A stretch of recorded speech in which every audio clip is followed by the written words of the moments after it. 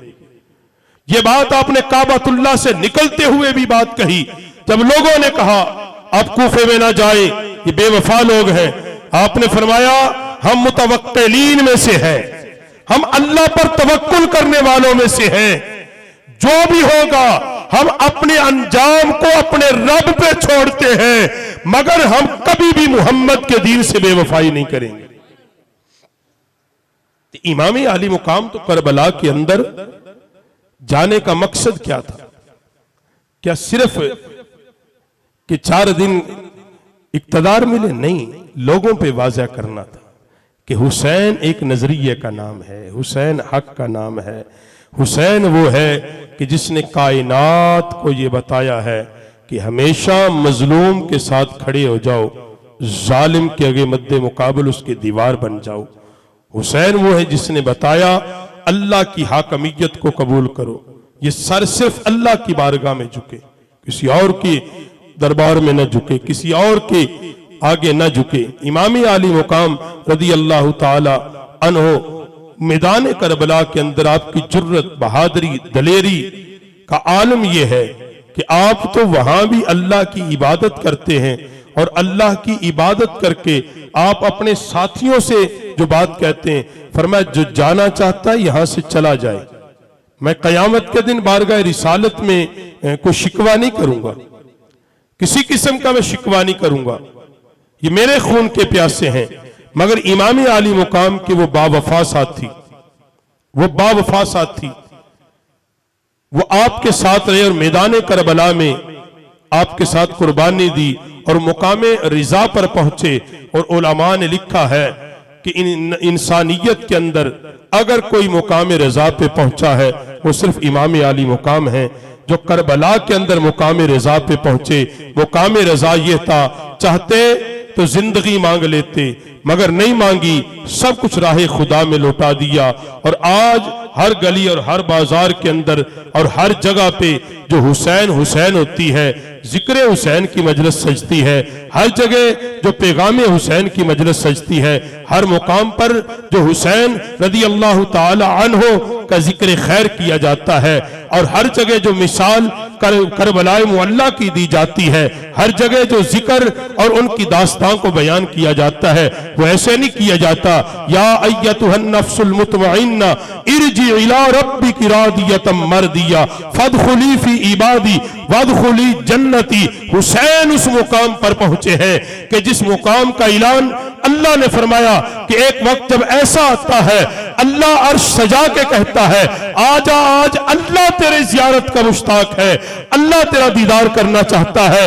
वो अरवाहें जिनका खुद अल्लाह इस्तिकबाल करता है, उन रूहों में इमाम आली मुकाम की रूह है कि मैदान करबला के अंदर जब आपने सर सजदे में रखा और आपकी गर्दन पर जब खंजर चल रहा था, अल्लाह ने फरमाया हुसैन क्या मांगता है, मांग मुझसे, तूने कुछ नहीं मांगा, तू मदीने के बाजार से चला है, मक्के से दस्तों बियाबान तूने छाने हैं, 6 महीने का बच्चा तूने कुर्बान किया है, 18 साल के जवान तूने दे दिए हैं, तूने आह नहीं की, आओ बका नहीं किया, तूने शिकवा शिकायत नहीं की, तूने चीख नहीं मारी, मांग मुझसे क्या मांगता है, तूने सब कुछ मुझे दे दिया है, इसका कुछ अजर मांग ले। अर्ज़ की मालिक बेनियाज, मैं जितना भी बड़ा बन जाऊं तेरा बंदा हूं, तेरा गुलाम हूं, मैं बंदगी का हक नहीं अदा कर सका।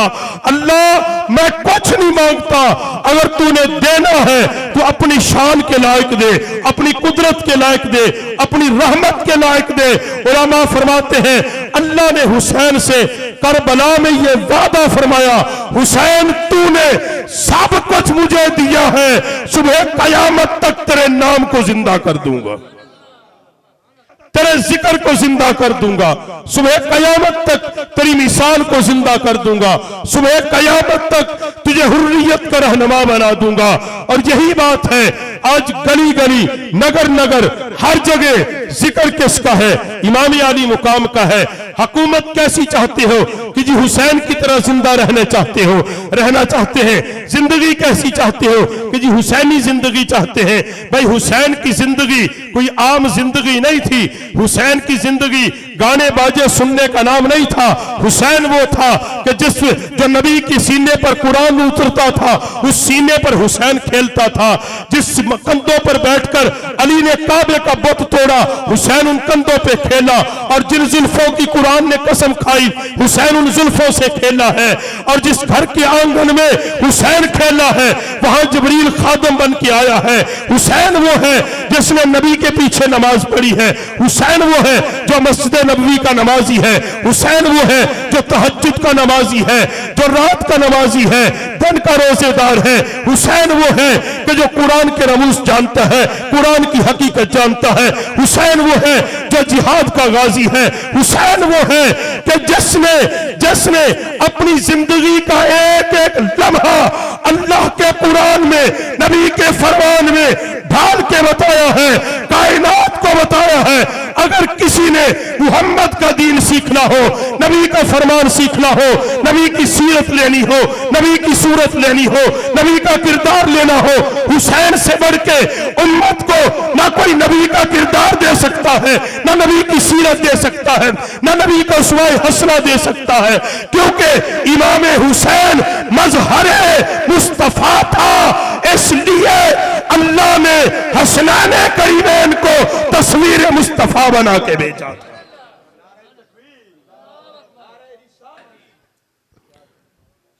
अल्लाह ने हसनैन करीमैन को अपनी वहदनीयत के तजल्लियों का मरकज, मुस्तफा करीम ने अपनी नबूवत और रिसालत के तमाम अनवार और तजल्लियात का मरकज। और सहाबा ये बात कहते हैं कि जब हमें जरूरत महसूस होती, इन आंखों को तलब होती दीदे मुस्तफा की, जियारत मुस्तफा की, फिर हम किसी और की तरफ नहीं जाते, हुसनैन करीमैन को इकट्ठा खड़ा करके देख लेते। क्योंकि इमाम हसन मुज्तबा छाती से लेकर सर तक मेरे नबी की तस्वीर था, और इमाम हुसैन छाती से लेकर बाहों तक मेरे नबी की तस्वीर थी। फिर मैं इन दोनों को इकट्ठा करके जी भर के देखते और साथ कहते यही तो नबी की तस्वीर है। इसलिए इमाम आली मुकाम को आज के दौर में भी कुछ लोग दीन सिखाना चाहते हैं। ये वो जमाना आ गया है, यानी इस तरह की बातें, उनका खरूज ठीक नहीं था, उनका निकलना ठीक नहीं था। फिर तुझे ज्यादा पता है या उसको ज्यादा पता है जिसने मोहम्मद की जुबान चूस चूस के दीन सीखा है? तुझे ज्यादा पता है या उसको ज्यादा पता है? हजरत उम्मे सलमा पाक कहती कि नबी अलैहिस्सलाम मेरे पास तशरीफ फरमाए और हजरत इमाम हसनैन करीमैन खेल रहे हैं, दोनों भाई खेल रहे हैं। आका अलैहिस्सलाम का रंग मुतगय्यर हुआ। थोड़ी देर के बाद हजरत उम्मे सलमा पाक अर्ज करती, हुजूर क्या हुआ? नबी अलैहिस्सलाम ने फरमाया, जिब्रील मेरे पास आया था, जिब्रील आया था और मुझे बता के गया है मेरे बेटे हुसैन को या रसूल अल्लाह आपके बाद आपकी उम्मत कत्ल कर देगी, और ये मट्टी दे के गया है। हज़रत उम्मे सलमा कहती मैं हर रोज उस मट्टी को देखती थी। लोग कहते थे आप क्यों देखती हो? फरमाया मुस्तफ़ा ने फरमाया जिस दिन ये खून बन जाएगी मेरा हुसैन कत्ल हो जाएगा, करबला में शहीद हो जाएगा। तो इमाम आली मुकाम ने तो अपना सब कुछ लुटा के किस लिए लुटाया? इस्लाम के लिए लुटाया, इस्लाम की हकमियत के लुटाया, हक के लिए लुटाया।